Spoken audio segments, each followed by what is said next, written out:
Example of binary system in nature, दो nature में दो सिस्टम है, उनका सेंटर मास की बात होगी यहाँ पर, ठीक है भैया। पहला भैया बाइनरी स्टार, क्या होता है भैया? आपको बता दूं कि हमारा तारा सिंगल स्टार है, इसका कोई दूसरा पेयर नहीं है। एक थ्योरी है नेमेसिस नाम की थ्योरी है। नेमेसिस थ्योरी कहती है कि भैया सूरज के पास भी एक बाइनरी स्टार था, दूसरा उसका दोस्त था, ठीक है। या तो वो ब्राउन ड्वार्फ था, ब्राउन ड्वार्फ वो स्टार होते हैं जिनका जो लाइट होती है ना वो बहुत डिम होती है, ना के बराबर होती है, वो ब्राउन ड्वार्फ कहते हैं, ठीक है भैया। वो इतनी दूर है सोलर सिस्टम के उस एंड पर है कि हमारी आंखें या हमारे टेलीस्कोप इस वक्त के नहीं देख सकते उसको, ठीक है भैया। ये नेमेसिस। एक दूसरी नेमेसिस थ्योरी कहती है कि भैया वो तारा जो दूसरा इसका हमारे स्टार के, क्योंकि बाइनरी क्यों बता रहा हूँ, सूरज को बाइनरी होना जरूरी क्यों है, क्योंकि जो हमारी गैलेक्सी है, गैलेक्सी में 95% स्टार जो है वो बाइनरी सिस्टम में ही है। किसी के 2 पेयर है, किसी का 3 पेयर है, किसी का 4। हमारा जो सिंगल तारा है ना वो थोड़ा स्पेशल केस का है, ये अकेला है तो बड़ा स्पेशल है, ठीक है। ये स्पेशल है, ये मत सोचना कि अकेला स्पेशल नहीं होता, अकेला सबसे ज्यादा हमारी गैलेक्सी में सबसे ज्यादा स्पेशल है। वरना तारों का दो का पेयर होता है, 3 का पेयर होता है, 4 का पेयर होता है, 4 तारे हैं। हमारे सब पास का सबसे पास का जो सोलर सिस्टम है अल्फा सेंट्री, उसमें 3 स्टार है, 3 स्टार का पेयर है, ठीक है। ऐसे ना कितने तारों का समूह जो हमेशा पेयर में ही रहते हैं, ठीक है। दूसरी नेमेसिस थ्योरी सेकंड कहती है कि भैया जो दूसरा तारा है वो सूरज के इतने पास में है, इतने पास में कि हमें दिखाई नहीं देता सूरज की चमक के कारण, लेकिन छोटा है वो, ठीक है। आपको पता है जो वीनस जो पहला मरकरी है, मरकरी भी 5 करोड़ किलोमीटर दूर है सूरज से, ठीक है, लेकिन उसकी दूरी मात्र 15-20 लाख किलोमीटर के आसपास है। तो सूरज की इतनी तेज चमक में वो दिखाई नहीं देता कभी भी, ठीक है। 2 थ्योरी है, खैर ये थ्योरी तो मतलब ऐसी है, ठीक है, दे रखी है थ्योरी नॉर्मली, ठीक है। बाकी बाइनरी स्टार का मैं बात करूं, बाइनरी स्टार की, तो बाइनरी स्टार में 2 तारे होते हैं, एक स्टार नंबर फर्स्ट है और एक स्टार नंबर सेकंड है। वो दोनों एक कॉमन सेंटर की, वो दोनों कभी एक दूसरे की चक्कर नहीं लगाते, वो दोनों मिलकर के कॉमन सेंटर की चक्कर लगाते हैं, ठीक है भैया। वो दोनों मिलकर के वो किसका चक्कर लगाएगा? जब दोनों तारों का मास एक जैसा ही होगा तो कौन किसका चक्कर लगाएगा? अभी धरती का मास सूरज से बहुत कम है, बाकी सारे प्लैनेट का मास आपको बता दूं, पूरे सोलर सिस्टम का मास जितना है, ठीक है, वो सूरज का मात्र 0.1% है। सूरज अकेला 99.9% मास कैरी करता है पूरे सोलर सिस्टम का, बाकी 0.1% में जुपिटर, सैटर्न, सारे प्लैनेट, सारे कॉमेट, सारे एस्टेरॉइड्स या जो भी चीज होगी वो सब क्या गई, बाकी 0.1% में आएगी। बाकी सूरज के पास 99.1% है। इसलिए आपको लगता है कि सूरज के चारों ओर सारे प्लैनेट जो है सूरज की परिक्रमा कर रहे हैं, लेकिन जब 2 सेम तारे हो जाते हैं जब, तो वो किसकी परिक्रमा करते हैं? तो एक कॉमन सेंटर की परिक्रमा करते हैं। उसे या तो बैरी सेंटर कहा जाता है, ठीक है, एस्ट्रोनॉमी में, या फिर क्या कहते हैं भैया, उसको सेंटर ऑफ मास भी कहते हैं, ठीक है भैया। दोनों का जो कॉमन सेंटर ऑफ मास होता है उसी की दोनों तारे क्या होते हैं भैया, चक्कर लगाते हैं। जैसे यहाँ पर एक स्टार नंबर फर्स्ट है, स्टार नंबर सेकंड है, उन दोनों का सेंटर ऑफ मास यानी बैरी सेंटर यहाँ पर लाई करता है, ठीक है भैया। तो इसकी परिक्रमा करते हैं, लिखा 2 stars bound to each other, bound to each other with the gravitational force orbiting around the common center is called binary star, ठीक है भैया, आर कॉल्ड binary star। और ये जो सेंटर होता है जिसकी परिक्रमा करते हैं वही क्या होता है भैया, सेंटर ऑफ मास होता है। क्या होता है भैया, समझ गए भैया? कोई दिक्कत तो नहीं है? कह रहे 2 तारे अगर सेम मास के तो उनका जिस सेंटर की परिक्रमा करेंगे वो बीचों बीच होगा। जुड़े नहीं हुए, मतलब 2 तारों का पेयर है, दोनों एक दूसरे से ग्रेविटेशनली क्या है, बाउंड है, ग्रेविटेशन फोर्स से क्या हुआ है, जुड़े हुए हैं। तो वो दोनों जिस पॉइंट की परिक्रमा करेंगे वही क्या है भैया, सेंटर ऑफ मास है। यहाँ पर लिखा हुआ है shows binary star S1 and S2 of equal mass, दोनों का मास क्या है भैया, इक्वल है, तो इनका जो सेंटर ऑफ मास होगा वो कहां पर होगा, बीचों बीच होगा। पागल है क्या? ठीक है, इतने कॉन्फिडेंस देखो, कॉन्फिडेंस स्पेस में तो ग्रेविटी नहीं होती। सुनो, तो सर्कुलेट अराउंड, भाई please circulate around their common centre of mass which is at rest. वो सेंटर क्या होता है भैया, रेस्ट में होता है। और सुन लीजिए, वो सेंटर क्या होता है, रेस्ट में होता है, और वो दोनों तारे उसी की परिक्रमा करते हैं। उस सेंटर की परिक्रमा क्यों करते हैं? तो मैंने आपको बताया था जब 2 पार्टिकल का सिस्टम बनता है तो उन पार्टिकल के सेंटर ऑफ मास के पास क्या होता है, जो कुल मास होता है वो उन दोनों के मास के सम के बराबर होता है। जब इन दोनों का मास, इसका मास मान लीजिए 100 किलो, इसका मास भी क्या है 100 किलो, तो सेंटर का मास क्या होगा? तो 100 किलो वाली बॉडी 200 किलो के चक्कर तो लगाएगी ना, इसलिए दोनों स्टार का तो इसी सेंटर के चक्कर लगाते हैं। समझ गए भैया? ठीक है। When no external force, आपको बताया तभी मैंने सुबह ही कि यदि हम तारों के ऊपर या फिर सेंटर ऑफ मास के ऊपर किसी प्रकार का एक्सटर्नल फोर्स नहीं लगाते तो सेंटर ऑफ मास एक्सिलरेट नहीं करता, मतलब सेंटर ऑफ मास अपनी पोजीशन को चेंज नहीं करेगा। ठीक है भैया? लिखा हुआ the centre of mass of the double star moves like a free particle, कह रहा भैया अपने आप मूव करता रहेगा फ्री पार्टिकल, उसकी वेलोसिटी कभी चेंज, एक्सीलरेशन हमेशा क्या होगा? यदि आप किसी जीरो, एक्सीलरेशन क्या होगा? वो कभी एक्सीलरेट नहीं करेगा, कब तक? जब तक कि उसके ऊपर आप एक्सटर्नल फोर्स। ठीक है भैया? यहाँ पर लिखा हुआ है the orbit of the two stars are slightly complicated as shown in the figure. वैसे एक्चुअल में ऐसा नहीं होता जैसे आपको दिख रहा है, ये 2D व्यू है, आप ऊपर से देख रहे हो, ऐसा होता है। एक वीडियो है जिसमें वैसे कहते भैया जो सोलर सिस्टम आप सोचते हो ऐसे चक्कर लगा रहे हैं, फिर साइड भी दिखता है तो आपको अलग ही वही आता है। मुझे मत भेजे, जब तू पैदा हुआ था उससे पहले देख लियो कि मैंने वो वीडियो। ठीक है? समझ गया भैया? तो दोनों तारे ये सेंटर के चक्कर, that is called centre of मास। क्या है भैया? और दोनों तारे इस तरीके से चक्कर लगाते रहते, कोई दिक्कत तो नहीं भैया? इस तरीके से ये है सेंटर ऑफ मास। समझ गए भैया? समझ गए? कोई दिक्कत तो नहीं है? ठीक है। But these are the combination of the two motion. ठीक है भैया? पहला क्या है भैया? सर्कुलर मोशन, दूसरा क्या है भैया? Rectilinear motion. एक तो गोल गोल भी घूम रहे हैं और एक आगे ही बढ़ रहे हैं। आगे बढ़ना मतलब रेक्टिलिनियर मोशन, और गोल गोल घूम मतलब रोटेशन मोशन। ठीक है भैया? यहाँ पे लिखा है यूनिफॉर्म मोशन। पहला क्या है भैया? सर्कुलर मोशन, जो कि दो तारे सेंटर ऑफ मास के कर रहे हैं। House ever the two stars always remain the opposite side of the centre of mass. Centre of मास एक दूसरे से अपोजिट साइड में रहेंगे। अगर दो तारों का ग्रुप है तो दोनों तारे हमेशा एक दूसरे के क्या होंगे? अपोजिट होंगे। कभी ऐसा नहीं होगा सुन ले, अगर एक तारा यहाँ पर है दूसरा तारा उसको जस्ट अपोजिट होना चाहिए, ऐसा नहीं कि इधर होगा। तीन तारों का ग्रुप है तो हमेशा अगर तीनों तारों का मास इक्वल है तो वो क्या बनाएंगे? Equilateral triangle. क्या करेंगे? और तीनों इक्विलेटरल ट्रायंगल का सेंटर का चक्कर लगाएंगे। चार तारों ग्रुप है तो क्या बना देंगे? स्क्वायर। क्या बना देंगे? कंडीशन क्या होनी चाहिए? सबका मास क्या होना चाहिए? सेम होना चाहिए, क्योंकि सेंटर ऑफ मास जहां पे लाई करेगा। समझ गया भैया? हाँ, तो फिर एक नहीं, अपोजिट नहीं होता, इरेगुलर शेप बन जाएगी, लेकिन चक्कर लगाएंगे वो। इक्वल मास में रेगुलर शेप बनेगी, अनइक्वल मास में इरेगुलर शेप बनेगी। समझ गया भैया? चलो, बड़ा ही कॉम्प्लेक्स है कि नेचर कितना समझदार है, अपने आप ही कर लेती। बोल बेटा। नहीं हमारा सोलर सिस्टम गैलेक्सी के चक्कर लगाता है। हाँ। हमारा गैलेक्सी यूनिवर्स के चक्कर लगाता है। हाँ। तो हमारा चक्कर बढ़ता जा रहा है, कैसे ना अभी ये टाइम नहीं है, बाद में डिस्कशन करूंगा। अरे चुप हो जा, चुप पे तक क्यों नहीं पहुंचते गैलेक्सी यार। सोलर सिस्टम का। अरे बस चुप हो जा यार, तुम्हारी नॉलेज बहुत तगड़ी है, तू मत बोल। ठीक है? ओए भाई आप मुद्दे पे आओ। ठीक है भैया? अगर इक्वल मास के हैं तो यार तू भी ऐसी बातें कर रही है। ऑर्बिट की शेप अगर सर्कुलर होगी तो रेक्टेंगल नहीं बन सकता किसी भी कीमत पे। ठीक है? चलो भैया। ओए भाई प्लीज अभी देखिए, छोड़ो बातें ज्यादा, उधर मत जाओ, बोला टाइम खराब हो जाएगा काम। डायटोमिक मॉलिक्यूल की बात करते हो भैया, ऐसे मॉलिक्यूल जिसके पास दो एटम है, O2 S2। ठीक है भैया? ये सब क्या है? डायटोमिक मॉलिक्यूल है। और डायटोमिक मॉलिक्यूल के बीच में लीनियर बॉन्ड होता है। क्या होता है? और लीनियर बॉन्ड का जो सेंटर ऑफ मास होता है, अगर दो O2 की बात करूं तो उसका सेंटर ऑफ मास सेंटर पर होगा, उस बॉन्ड के सेंटर पर। H की बात करूं, S2 की बात करूं तो उसका सेंटर ऑफ मास भी होगा, सेंटर पे होगा। N2 की बात करूं तो उसका सेंटर ऑफ मास भी होगा, सेंटर पे होगा। और वो लगातार क्या करते हैं? वाइब्रेट करते रहते हैं। क्या करते हैं भैया? जैसे O2 की बात करता हूं तो O2 में क्या होता है भैया? डबल बॉन्ड या सिंगल बॉन्ड?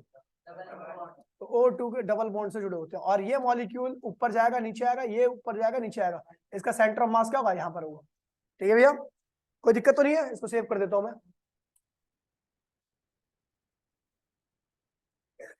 ठीक है? ये कह रहा है भैया, देखिए कह रहा है भैया system of diatomic molecule like O2 is also example of binary system. ये भी क्या है? ये बाइनरी सिस्टम का एग्जांपल है, दो मॉलिक्यूल होते हैं। The external bonding force between the two oxygen atoms is due to the chemical bonding which can be regarded as spring। जो बॉन्ड होता है उसको कैसे रिगार्ड करते हैं भैया? स्प्रिंग जैसा।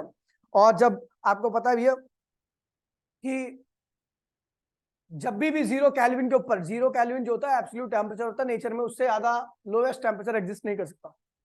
और 0 केल्विन से ऊपर के टेम्परेचर पर मॉलिक्यूल्स और एटम के अंदर हमेशा एनर्जी रहती है, और उस एनर्जी का इस्तेमाल करके वो लगातार क्या करते हैं, वाइब्रेट करते रहते हैं। क्या करते हैं? तो जो O2 मॉलिक्यूल होगा उसके पास भी एनर्जी होगी और वो लगातार क्या होगा, वाइब्रेट करेगा। वाइब्रेशन कुछ इस तरीके से होगी, क्या होगी, इस तरीके से होगी, ठीक है। वो वाइब्रेशन कुछ इस तरीके से होगी, ठीक है। ये देखिए, अरे यार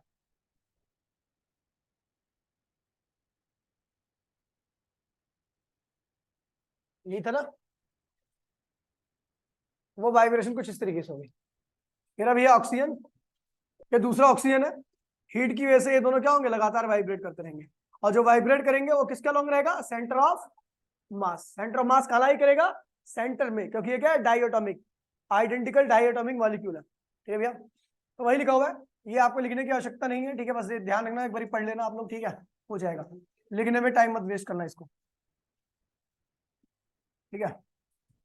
चलो ठीक है भैया, आगे बढ़ते हैं भैया, ध्यान सुन ले। अब रुक तो जा मेरे भाई।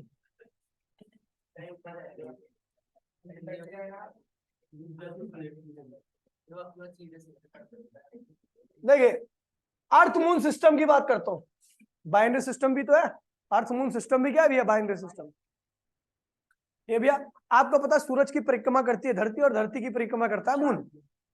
तो अगर मैं अर्थ मून सिस्टम की बात करूं तो आपको बता दूं, अर्थ का मास क्या होता है, मून के कंपैरेटिवली 6 गुना ज्यादा है, ठीक है। अर्थ का मास मून से 6 गुना ज्यादा है। तो जो सेंटर ऑफ मास रहेगा वो पता कहां पे होगा, अर्थ की तरफ होगा। और आपको बता दूं अर्थ के अंदर है सेंटर ऑफ मास, उस कंडीशन।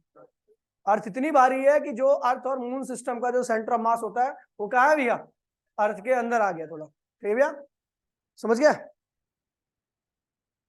अब जो जितनी भारी चीज होती है सेंटर ऑफ मास उसकी तरफ होता है, समझ गया, ठीक है। अब देखिए भैया, कह रहा भैया the moon moves around the earth in a circular orbit and the earth moves around the sun in a elliptical orbit. elliptical orbit मतलब कि अंडा जैसा ऑर्बिट, ठीक है। it will more correct say that the center of mass of the earth moon system is move around the sun. तो हम कह सकते हैं भैया कि ये ज्यादा करेक्ट होगा कि अर्थ और जो सन, ना तो अर्थ सूरज की परिक्रमा कर रहा है ना मून अर्थ की परिक्रमा कर रहा है। जो अर्थ और मून का सेंटर ऑफ मास है वो क्या कर रहा है, सूरज की परिक्रमा कर रहा है, ऐसा लिखा हुआ है, ठीक है। Not earth and moon themselves, as the mass of the earth is 80 times, sorry मैंने गलत डाटा बताया, 80 गुना ज्यादा है। क्या भैया, मैंने ग्रेविटी के आधार पर बोला था 6 गुना, ठीक है, ग्रेविटी 6 गुना का मतलब, ठीक है, ठीक है भैया। And the mass of the moon, so the centre of mass divided into the earth moon lies ratio 1:80।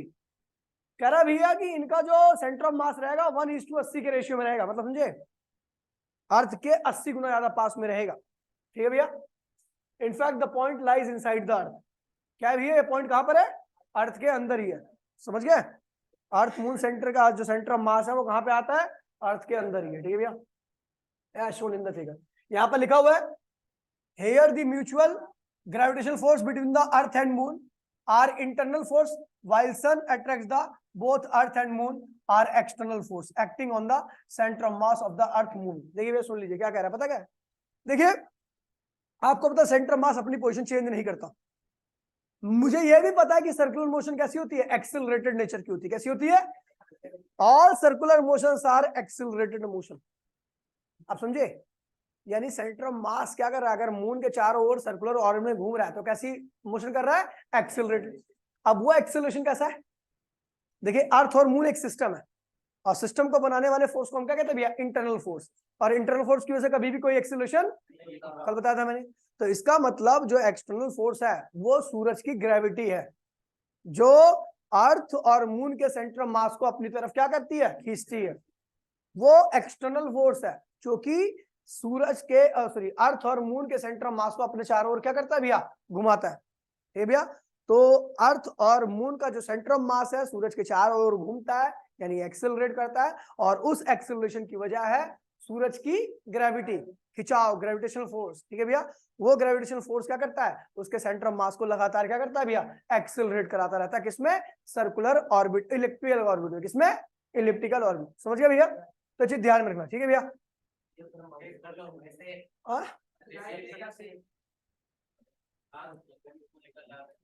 देखिए भैया, अब देखिए ये वाला थोड़ा देखिए। देखिए जो बम होता है, बम, क्रैकर, क्रैकर, सुन लीजिए। तो जो क्रैकर होता है उसका सेंटर ऑफ मास क्या होता है, उसके अंदर होता है, ठीक है। हम उसको फेंकते हैं तो सेंटर ऑफ मास क्या होता है, उस बम के साथ जाता है। रास्ते में अगर बम फट गया तो सेंटर ऑफ मास अपनी ट्रेजेक्टरी नहीं चेंज करता। क्यों, क्योंकि बम का फटना क्या है भैया, इंटरनल फोर्स क्रिएट करता है। क्या करता है, और इंटरनल फोर्स कभी भी सेंटर ऑफ मास की पोजीशन को चेंज नहीं कर सकता। समझ गए भैया। देखिए दोबारा मैं बोल रहा हूँ, एक बम लीजिए, बम को उठा के जला करके फेंक दीजिए, किया होगा आपने, ठीक है, जला करके बम फेंकते हो। तो बम जो है सेंटर ऑफ मास क्या है, उस बम के अंदर है, और बम के साथ तो सेंटर ऑफ मास चलता जा रहा है।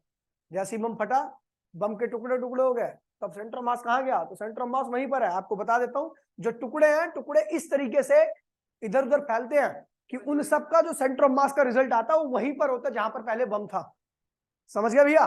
चाहे 1 करोड़ टुकड़े हो जाए, वो इस तरीके से जाएंगे उधर कि उसका सेंटर ऑफ मास का इंपैक्ट क्या होगा, वही उसी रास्ते पर रहेगा जहां पर पहले कहां क्या चल रहा था, बॉम्ब चल रहा था आपका। समझ गया भैया, तो वही लिखा हुआ है। क्या नहीं, जिसका मास कम होगा उसकी रेडियस ज्यादा हो जाएगी, जिसका मास ज्यादा रहेगा उसका, आपने देखा होगा छोटा टुकड़ा बहुत दूर जाता है और बड़ा टुकड़ा क्या होता है, पास में गिर जाता है, ठीक है।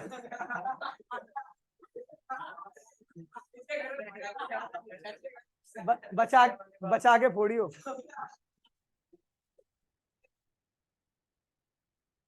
देखिए ओए, वो टुकड़ा कहीं भी जा सकता है वो। अरे मुद्दे पे भटको मत बेटा। कह रहा भैया भाई please, motion of centre of mass of fire crackers exploding in air.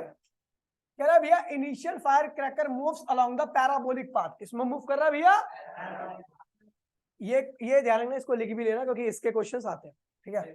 It explode in flight, जब जा रहा था तभी वो क्या हुआ, फट गया। Each fragment will flow it's on parabolic path, अपने अपने पाथ पर क्या होंगे, निकल जाएंगे, लेकिन सबका जो सेंटर ऑफ मास होगा वो वही होगा जो पटाखे का सेंटर ऑफ मास था, ठीक है। Since the explosion is caused by the internal force, explosion क्या है भैया, इंटरनल फोर्स है, पटाखे के अंदर से आया, तो वो सेंटर ऑफ मास की पोजीशन को, ट्रेजेक्टरी को चेंज नहीं कर सकता। सेंटर ऑफ मास वहीं पे चलेगा जहां पर पहले पटाखा चल रहा था, ठीक है भैया। Force only the centre of mass of all the fragments will continue to move along the same path of the cracker as before explosion, फटने से पहले जो वो था। समझ गए भैया। हाँ, 3 टुकड़े फटे, क्या बनेगा, ट्रायंगल। उसका सेंटर ऑफ मास निकालेगा, वहीं पे निकलेगा जहां पर बम चल रहा था। एक टुकड़ा कहाँ होता है, टुकड़ा थोड़ा फटेगा तो एक टुकड़ा थोड़ा होगा। अरे वो छोड़ना, उनका रिजल्ट की बात करो। ओए, 2 पार्टिकल का सिस्टम था, पार्टिकल के पास अपना सेंटर ऑफ मास था, लेकिन जब एक सिस्टम बन गया तो सेंटर ऑफ मास क्या हुआ, उनके बीच में आ गया। तो वो 50 पार्टिकल टूट गया, 50 फ्रेगमेंट हो जाए उस बम के, लेकिन जब आप सेंटर ऑफ मास निकालोगे सबका तो कहाँ आएगा, फॉर्मूला क्या है, m1 x1 m2 x2 m3 divide by बम का मास, हो गया, सेंटर ऑफ मास वही आएगा। समझ गए भैया, कोई दिक्कत तो नहीं है, दिक्कत है नहीं है। देखिए भैया, अब डेरिवेशन आएगी छोटी सी, ठीक है, बहुत आसान है, ठीक है। पहले रिजिड बॉडी समझ लीजिए, रिजिड बॉडी, अरे यार सुन, रिजिड बॉडी क्या होती है, तो सुन तो ले यार, मेरे को बोल लेते मेरे भाई। रिजिड बॉडी क्या होती है, रिजिड बॉडी ऐसी बॉडी होती है जिसकी शेप और साइज को आप कितना भी फोर्स लगा लो लेकिन आप चेंज नहीं कर सकोगे, ऐसी बॉडी को हम क्या कहते हैं भैया, रिजिड बॉडी कहते हैं। ऐसी बॉडी जिसकी शेप और साइज को चेंज नहीं किया जा सके, उसको डिफॉर्म नहीं किया जा सके। डिफॉर्म मतलब उसकी शेप साइज को चेंज करना। ऐसी बॉडी को हम क्या कहते हैं भैया? Rigid body. क्या कहते हैं उसे? अब देखिए कुछ नहीं करना, ओए, a body is said to be rigid if it does not undergo any change if its shape and size, however the large external force may be acting on it। कितना भी फोर्स लगा लो लेकिन उसकी शेप और size change नहीं होगी। ठीक है भैया? पार्टिकल जो होता है भैया वो रिजिड माना जाता है। पार्टिकल का साइज क्या होता है? ना के बराबर होता है। जिसका साइज ही नहीं है तो उसका साइज को क्या चेंज करोगे? ठीक है भैया? चलो, a rigid body can not be deform. Deform मतलब उसकी शेप और साइज को आप चेंज नहीं कर सकते। डिफॉर्म मतलब समझते हो? जो उसका स्ट्रक्चर है उसको चेंज कर दो तो उसे कहता है डिफॉर्म हो गया। क्या हो गया? अंडरगोस सम डिस्प्लेसमेंट। कह रहा है भैया a rigid body can not be deform. ठीक है भैया? कभी डिफॉर्म नहीं हो सकती। If the body undergoes some displacement, every particles in the suffer some displacement. If the body rotates through angle very every particles of the rotate to the देखिए भैया कह रहा भैया यदि रिजिड बॉडी को रोटेट करोगे कुछ एंगल से, कुछ क्योंकि बॉडी जो होती है वो पार्टिकल से मिलकर बनी होती है। पार्टिकल अगर बॉडी को रोटेट करोगे 10 डिग्री का एंगल तो हर पार्टिकल भी क्या करेगा? बॉडी के साथ 10 डिग्री के एंगल पर रोटेट करेगा। बॉडी की एंगुलर स्पीड जो है अगर ओमेगा होगी तो हर पार्टिकल की एंगुलर स्पीड क्या होगी? ओमेगा होगी। समझ गए भैया? यही कहना चाह रहा हूं मैं।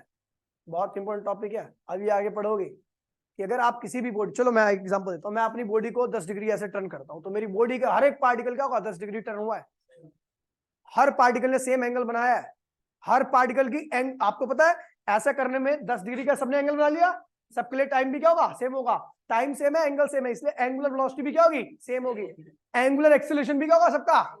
ये ध्यान रखना, जितनी भी रोटेशन मोशन में जो रिजिड बॉडी होती है, रिजिड बॉडी के हर एक पार्टिकल की angular velocity, time period of rotation, angle, angular acceleration सब क्या होता है भैया? और सारी लीनियर चीजें क्या होती हैं? अलग होती है। लीनियर चीज समझते हो? अभी पता लग जाएगा आपको।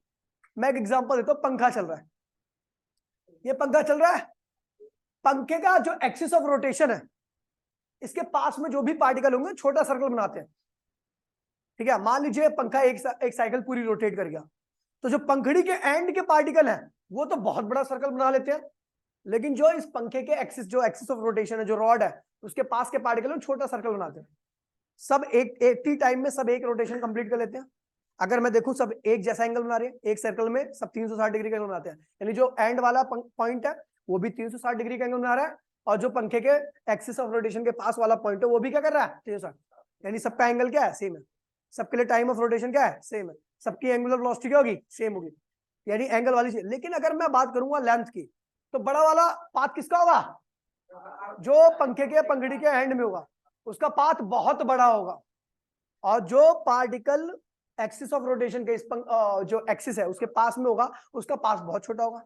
दोनों सेम टाइम में पार्टिकल जो है, एक पार्टिकल ने पंखड़ी के एंड वाले पार्टिकल ने देखो ये देखो, खैर ये भी नहीं बता रहा, चलो ये आगे की बात है, इस चीज को डिलीट करते हैं। ठीक है? वरना अभी आप कंफ्यूज होगे। ठीक है भैया? जब मैं बॉडी बनाऊंगा ना तो अब आगे आपको समझ में भी आ जाएगा क्या कहना चाह रहा हूँ मैं। अब देखिए भैया, समझ गया भैया? तो ये आपको रिजिड बॉडी क्या होती है? जिसपे आप कितना भी फोर्स लगा लीजिए लेकिन आप उसके स्ट्रक्चर को चेंज ना कर पाओ, ऐसी बॉडी को हम क्या कहते हैं भैया? रिजिड बॉडी कहते हैं। ठीक है? रिजिड बॉडी का सेंटर ऑफ मास भी कभी चेंज नहीं हो सकता। समझ गए भैया? क्या लिखा हुआ है? Centre of mass of rigid body, the centre of mass of rigid body is a point at a fixed position will respect to the body as whole. क्योंकि आपको पता है भैया कि रिजिड बॉडी के किसी भी पार्टिकल की पोजीशन चेंज नहीं होने वाली, तो इसलिए सेंटर ऑफ मास की पोजीशन चेंज नहीं होने वाली है। हाँ भाई, फोर्स लगाओगे तो सेंटर ऑफ बॉडी जाएगी तो सेंटर ऑफ मास भी क्या होगा? उसके साथ अपनी पोजीशन को क्या करेगा? चेंज करेगा। लेकिन वो बॉडी के अंदर के बॉडी के रिस्पेक्ट में कभी भी अपनी पोजीशन को change, centre of mass body के रिस्पेक्ट में कभी भी अपनी पोजीशन को चेंज नहीं करेगा।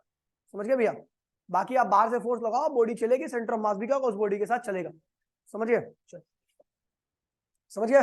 बॉडी का शेप चेंज हो जाता है सेंटर ऑफ। हाँ बिल्कुल चेंज है। एक ट्राइंगल 3 मास है, ट्राइंगल बना, सेंटर ऑफ मास कहीं और मिलेगा, उसका कुछ और बना दे, सेंटर ऑफ मास कहीं और मिलेगा। समझ गया? यानी पार्टिकल का अरेंजमेंट चेंज हुआ तो सेंटर ऑफ मास की पोजीशन क्या होगी? ठीक है? एक बुक है, पूरी बुक है, कोई दिक्कत नहीं है, उसका सेंटर ऑफ मास बीच में, पन्ने 4 पन्ने मोड़ दे उधर की तरफ कर दे तो सेंटर ऑफ मास क्या होगा? चेंज हो जाएगा। तो centre of mass mass distribution पे डिपेंड करता है। किस पे डिपेंड करता है? किस प्रकार से मास का डिस्ट्रीब्यूशन हो रखा है। समझ गए भैया? आगे बढ़ते हैं भैया। आप centre of mass of some rigid body जिसको आप देख के बता सकते हो, ठीक है भैया? जैसे आपका हो गया भैया, ये बुक है, थिन रॉड है, रॉड का सेंटर ऑफ मास कहाँ होगा? उसके सेंटर पर। रिंग का सेंटर ऑफ मास कहाँ पे होगा? सेंटर पर। डिस्क का सेंटर ऑफ मास, रेक्टेंगल, ये सबका सेंटर ऑफ मास आपको ऑलरेडी पता है, ठीक है भैया? ये ध्यान रखना, चित्र बना लेना, ठीक है भैया?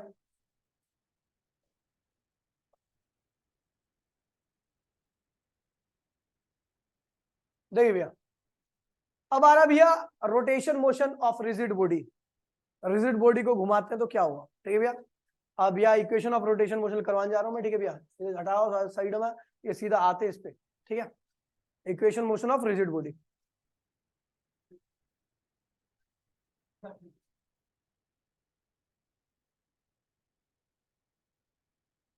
Equation motion of rigid body.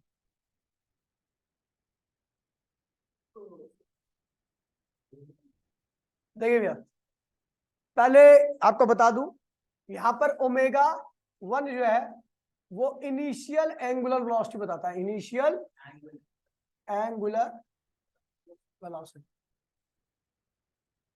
Omega 2 क्या होगा? फाइनल एंगुलर वेलोसिटी, ठीक है? अल्फा क्या है? यूनिफॉर्म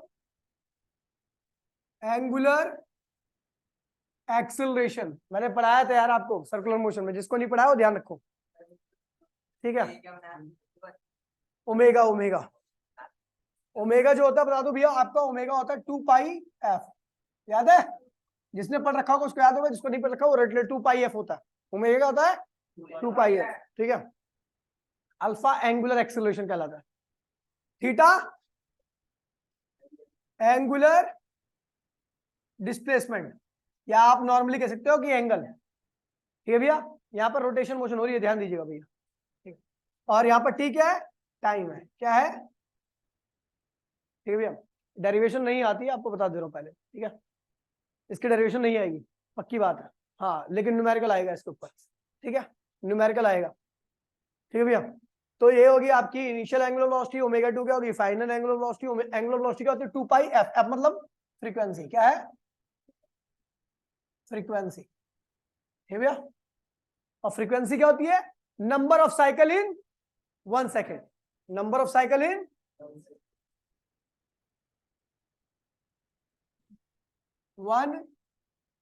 1 सेकंड में जो भी साइकिल होगी उसी को हम कहते हैं भैया फ्रीक्वेंसी कहते हैं। ध्यान दीजिए भैया, भटकिए मत, ध्यान दीजिएगा, ठीक है? जो पहली इक्वेशन होती है, ध्यान दीजिएगा, पहली इक्वेशन होती है आपकी ओमेगा 2 बराबर में ओमेगा 1 प्लस अल्फा टी। क्या होगी? ये कहां से इंस्पायर होके आई है?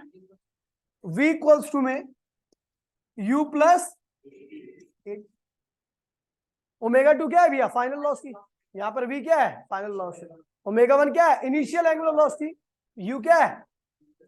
a क्या है? एक्सेलरेशन। अल्फा क्या है? Angular acceleration. t टाइम है। टाइम हर जगह पर क्या होता है? एक जैसी होता है।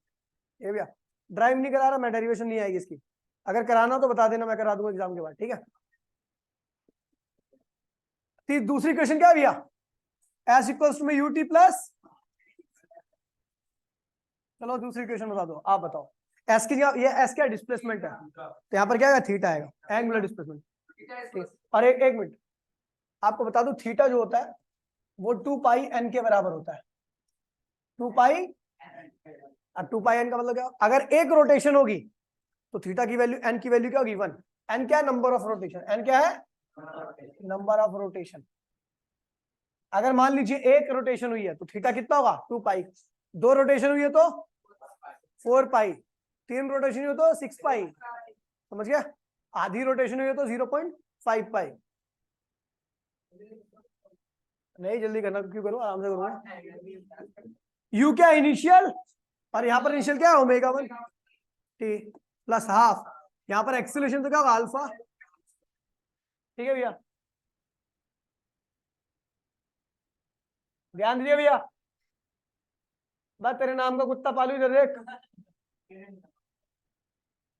We square minus u square equals में 2a वी क्या है फाइनल, तो ये क्या होगा ओमेगा 2 स्क्वायर, यू क्या इनिशियल तो ओमेगा 1 स्क्वायर, 2 एक्सीलरेशन क्या अल्फा और डिस्प्लेसमेंट क्या थी। कोई दिक्कत तो नहीं भैया। अभी मैंने बताया ओमेगा क्या होता है भैया 2 पाई एफ होता है, क्या होता है, तो ओमेगा 1 क्या होगा 2 पाई f1 क्या होगा f1, ये होता फ्रीक्वेंसी राउंड पर सेकेंड, क्या होगा राउंड पर सेकेंड यानी आरपीएस। अगर आपको आरपीएम दे रखा है तो फ्रीक्वेंसी नहीं है, आपको उसको आरपीएस में कन्वर्ट करना है। किस में करना है, और आरपीएस में कन्वर्ट करने के लिए आरपीएम को 60 से डिवाइड करना है। ये ध्यान रखना, अगर आपको आरपीएम दे रखा है राउंड पर मिनट दे रखा है, ये फ्रीक्वेंसी नहीं मानी जाएगी।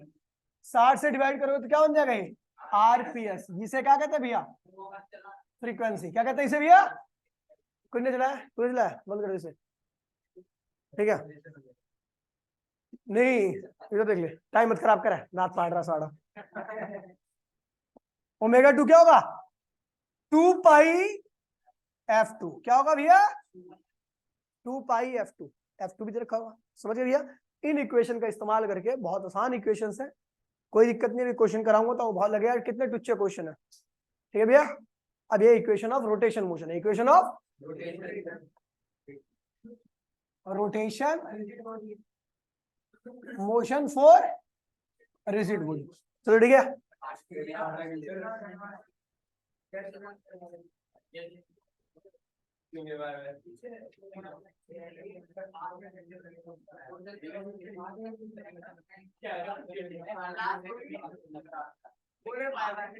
कितने का साले नमाज पढ़ने में देर हो रही है क्या तुझे।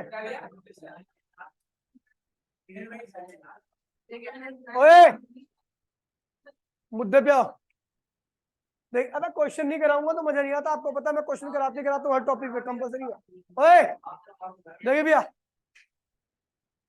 अब क्वेश्चन करने से उसकी औकात पता लग जाती है, ठीक है टॉपिक की, तो चलो टॉपिक है कह रहा on application of constant torque क्या होता है भैया। टॉर्क देख बता दो, सुन ले जाओ, अभी टॉर्क पढ़ेंगे हम इसको कि भैया यदि फोर्स लगता है तो बॉडी क्या करती है एक्सिलरेट करती है लीनियर मोशन में, लेकिन जब पंखे पे टॉर्क लगेगा तो पंखा क्या करेगा अपनी स्पीड को बढ़ाएगा, ठीक है समझ गए भैया। टॉर्क रोटेशन मोशन में स्पीड को बढ़ाता है और फोर्स लीनियर मोशन में स्पीड को बढ़ाता है घटाता है।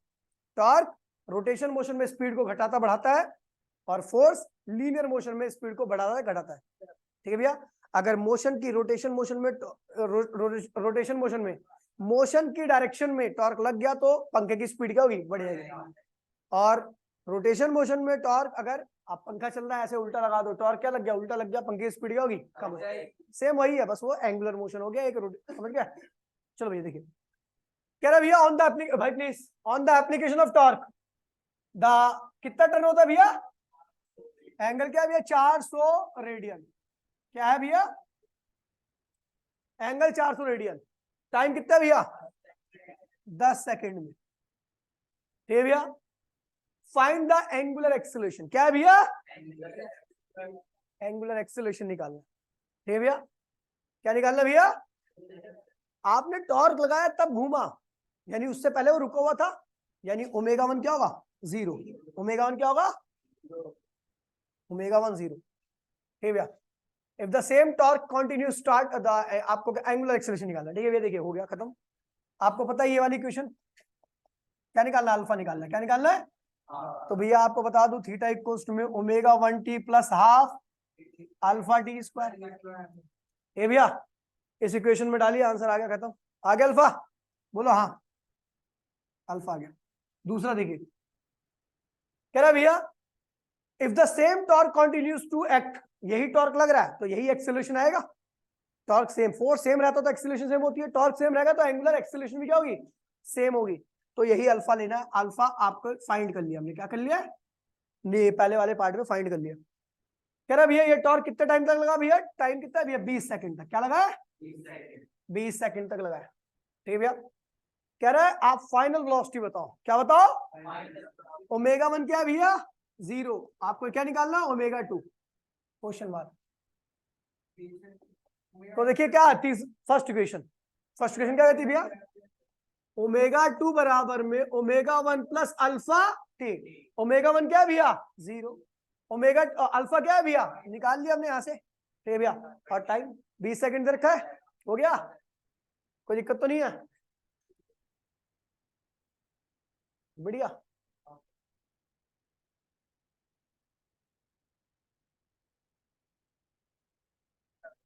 एनसीईआरटी का देखिए भैया क्या कह रहा है, ध्यान दीजिए, कह रहा है motor wheel is increased speed 1200 RPM. क्या है भैया, फ्रीक्वेंसी नहीं है, क्या करना है आरपीएस में। फ्रीक्वेंसी के लिए F1 निकालने के लिए 1200 डिवाइड बाय 60, ये क्या हुआ आरपीएस, क्या आ गया, इसको डिवाइड करो तो क्या होगा 20 आरपीएस। तो ओमेगा 1 क्या होगा 2 पाई F1, 2 पाई, तो 2 पाई F1 की वैल्यू क्या रखिए 20, सॉल्व कर लिए तो क्या हुआ 40 पाई रेडियन पर सेकेंड, ये ओमेगा 1 आ गया। ये ओमेगा फ्रीक्वेंसी ये थी पहले, फिर टॉर्क लगाया, फ्रीक्वेंसी क्या होगी इतनी, F2 क्या आएगा 3120 डिवाइड बाय 60, ये क्या हुआ आरपीएस हो गया, ये क्या होगा 52 आरपीएस, 52 ये होगी फ्रीक्वेंसी। ओमेगा 2 निकाल लो, क्या निकाल लो, ओमेगा 2 क्या होगा 2 पाई F2, 2 पाई गुणे में 52, क्या हो गया भैया 104 पाई रेडियन पर सेकंड, कोई दिक्कत तो नहीं है। कह रहा भैया ऐसा करने में कितना टाइम लग गया 16 सेकंड, क्या लग गया 16 सेकंड। कह रहा भैया what is the angular acceleration, क्या लगाना भैया अल्फा निकालना है, क्या निकालना है, तो भैया आपको पता ओमेगा 2 बराबर में ओमेगा 1 प्लस अल्फा टी, तो आपको अल्फा निकालना क्या होगा, अल्फा निकाला तो ओमेगा 2 माइनस ओमेगा 1 अपॉन में टाइम, ये हो गया अल्फा, पहला पार्ट खत्म, समझ गया। अब दूसरा कह रहा है भैया how many revolution does wheel makes during this, ठीक है भैया इस टाइम में कितनी रिवोल्यूशन करेगा, एन निकालना है नंबर ऑफ रिवोल्यूशन। तो देखिए भैया सुन लीजिए, ओए थीटा निकाल लो, थीटा क्या होगा भाई चुप हो जा, साढ़े मारो यही रहता है खींच के, थीटा निकालना है, थीटा निकालने के लिए क्या करेंगे भैया, तो आपको पता है ओमेगा 2 का स्क्वायर ओमेगा 1 का स्क्वायर 2 अल्फा थीटा, आपने अल्फा निकाल लिया है, ओमेगा 1 ओमेगा 2 आपको गिवन है, थीटा निकल गया। अब आपको पता है थीटा क्या होता है 2 पाई एन के बराबर होता है थीटा, एन क्या है नंबर ऑफ रोटेशन, एन क्या है, तो एन क्या हो जाएगा थीटा अपॉन में 2 पाई, यही हो गया नंबर ऑफ रोटेशन, आ गया खत्म हो गया, समझिए भैया।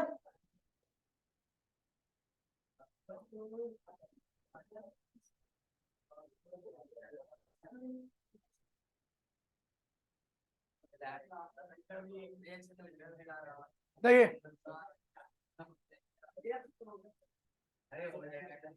देखिए भैया कह रहा भैया व्हील की रेडियस कितनी है भैया 0.4 मीटर, ध्यान दीजिए भैया। एंगुलर एक्सीलरेशन कितना है भैया 1.5 रेडियन पर सेकंड स्क्वायर, कितने टाइम के लिए भैया 20 सेकंड के लिए, ठीक है भैया। How much distance the wheel cover in this time, ओए कितना डिस्टेंस कवर करेगा। अब देखिए इस क्वेश्चन में एक काम करते हैं हम, रोटेशन निकालते हैं, क्या निकालते हैं एन की वैल्यू निकाल लो।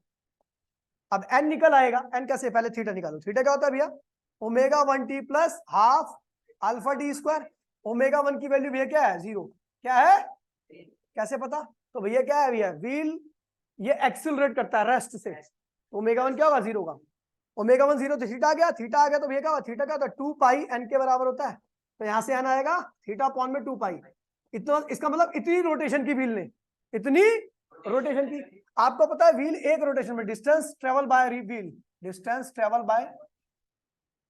Bye wheel in one rotation, in one rotation क्या होगा 2 पाई आर, क्या होगा, और तो एन इन एन रोटेशन